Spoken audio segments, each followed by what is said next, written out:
Hello dear students, good morning. कल हमने आप लोगों को काइंड्स ऑफ सेंटेंसेज, वाक्यों के प्रकार के बारे में बताया। हमने कल बताया था कि वाक्य 5 प्रकार के होते हैं: assertive sentence, interrogative sentence, imperative sentence, exclamatory sentence, optative sentence. कल हमने असर्टिव सेंटेंस के भागों के बारे में बता दिया था। आज हम आप लोगों को इंट्रोगेटिव सेंटेंसेज, प्रश्नवाचक वाक्य के बारे में बताएंगे। इस प्रकार के वाक्यों की संरचना में सब्जेक्ट का स्थान सदैव वर्ब के बाद होता है। इस प्रकार के वाक्यों की संरचना में सब्जेक्ट का स्थान सदैव वर्ब के बाद होता है। वाक्य के अंत में क्वेश्चन मार्क, प्रश्नवाचक चिन्ह लगाया जाता है। ऐसे वाक्य कोई जानकारी प्राप्त करने के लिए प्रयोग किए जाते हैं। प्रश्नवाचक शब्द जैसे what, which, where, how, why, etc. क्रिया से पहले रखे जाते हैं। कुछ एग्जाम्पल स्वरूप इंट्रोगेटिव सेंटेंस है, जैसे is he an honest man, क्या वह एक ईमानदार आदमी है, question mark. Were you absent yesterday, question mark, क्या तुम कल अनुपस्थित थे, क्वेश्चन मार्क। हैज सी ए वॉच, क्या उसके पास एक घड़ी है, क्वेश्चन मार्क। इंपरेटिव सेंटेंसेज, आदेश सूचक वाक्य।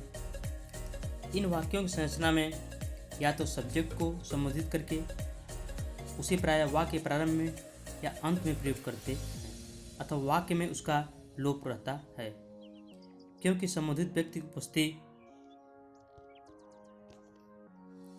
में इस प्रकार के वाक्य प्रयोग किए जाते हैं।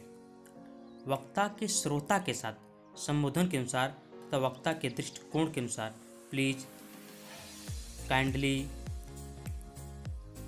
आदि शब्द प्रयोग किए जाते हैं। इन वाक्यों का प्रयोग किसी कार्य को संपादित कराने के लिए किया जाता है, अतः इन वाक्यों से आज्ञा या प्रार्थना का भाव व्यक्त होता है। Examples: please sit down boys, कृपया बैठ जाइए लड़कों। प्लीज कम इन रमेश, कृपया अंदर आइए रमेश। एक्सक्लेमेटरी सेंटेंस, विस्मय सूचक वाक्य। यानी विस्मय सूचक वाक्य किसे कहते हैं? तो इन वाक्यों की संरचना में वाक्य का प्रारंभ सामान्यतः एक्सक्लेमेटरी वर्ड्स, विस्मयबोधक शब्दों से किया जाता है। इन वाक्यों की रचना में वाक्य का प्रारंभ सामान्यतः एक्सक्लेमेटरी वर्ड्स, विस्मयबोधक शब्दों से किया जाता है। इन वाक्यों से वक्ता की भावनाओं की तीव्रता का आभास मिलता है। वाक्य में विस्मयबोधक चिन्ह लगाया जाता है, जैसे alas, he is dead, how bad, she has failed again,